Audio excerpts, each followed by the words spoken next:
Hello everyone, this is Latino Gamer bringing you my review of Wii Sports and Wii Play by Nintendo. Now, I hope I don't need to tell you what Wii Sports is. In case you actually haven't heard about it, well, Wii Sports is only the most successful video game of all time. Since its release in 2006, Wii Sports has become the all-time best-selling video game, breaking the record previously held by Super Mario Bros. For the Nintendo Entertainment System. How did this piece of software accomplish such a phenomenal achievement? Well, just like its spiritual predecessor, the Super Mario Bros. / Duck Hunt cartridge, Wii Sports is packaged with the system you play it on. So yes, unless you bought your Wii secondhand, you obviously already own Wii Sports, so there's no need to go very in-depth, but I thought it would be interesting to take a look and see how this game holds up. Wii Sports is a collection of 5 mini-games that have you simulate playing some sport. You can import any Miis you've created to use as your character in the games.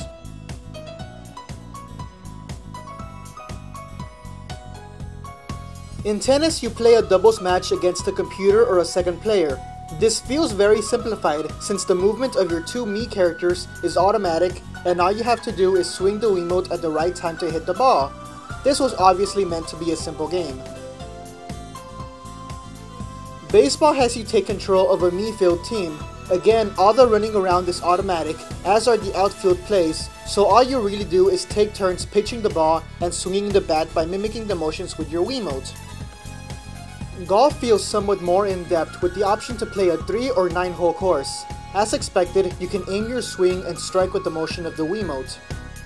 Boxing feels like the most difficult game since it requires the nunchuck attachment and movement of both to play properly. You fight against an opposing Mii character in a 3-round match, treating your Wiimote and nunchuck as your fists. My favorite game on the package is by far Wii Bowling. You play a 10-frame bowling game by yourself or with other players. The direction pad and A button on the Wiimote allow you to line up and angle your shot. You press down on the B trigger to pick up your bowling ball, then swing the Wiimote forward and let go of the trigger to let go of the ball.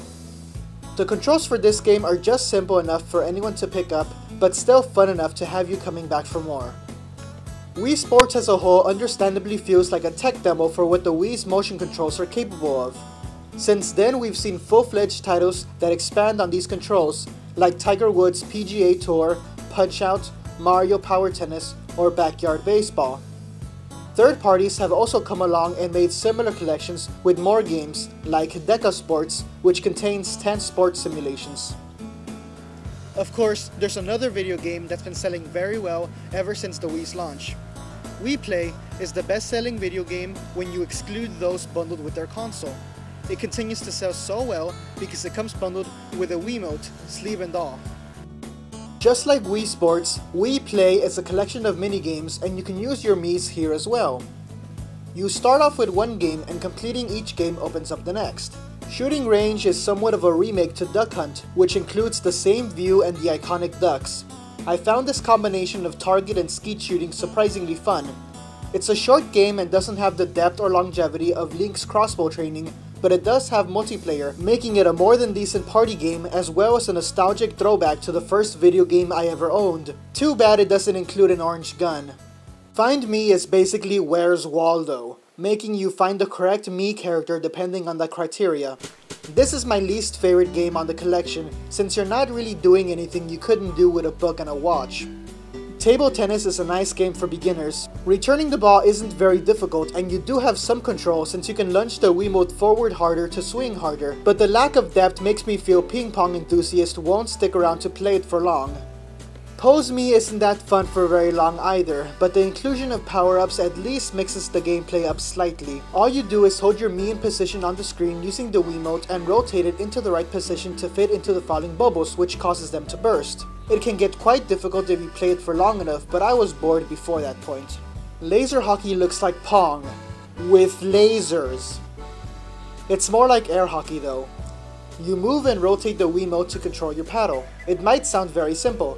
Just try to hit the puck into your opponent's goal. However, this game doesn't exactly showcase the motion controls at their best. You and your opponent will probably score at least one self-goal each by the end of the match. I have to admit though, I do like the look. and sometimes pretty colors are enough to keep you interested just a little longer. Fishing is another simple game. You use the Wiimote to try and catch various types of fish in a pond, and you score depending on which you catch. They try to spice it up by having certain bonus fish at different intervals to help you score higher, but this is another one I didn't really care for. Billiards is a game of 9-ball. There are enough options to make the game interesting, and some people seem to get into it a lot more than others. I, however, would much rather be playing 8-ball on an actual pool table. Still, this is probably one of the deeper games on the disc. Charge is a pretty standard racing game, except you're on a cow. You use the Wiimote on its side to steer your cow and race to the end while jumping hurdles. It's pretty amusing to say the least, partly because it's just so silly. However, you probably won't feel like playing it anymore if you pick up Mario Kart Wii. This collection finishes very strong with the game Tanks, a spiritual successor to the Atari 2600's Combat. While you can play this with the Wiimote alone, like the rest of the games, it's much easier to control with the nunchuck attached, so you can steer with the analog stick. On each mission of the game, you move your tank around the field attempting to destroy all other tanks by shooting them or by laying down bombs. Like Tetris, this is a very simple game that remains fun after so many years. A friend can join you and you can decide to attack each other, leaving more enemies and thus a higher score for yourself, or play cooperatively and try to stand a better chance of completing the missions. Like any collection of party games, Wii Play only really comes alive when you have a good group together.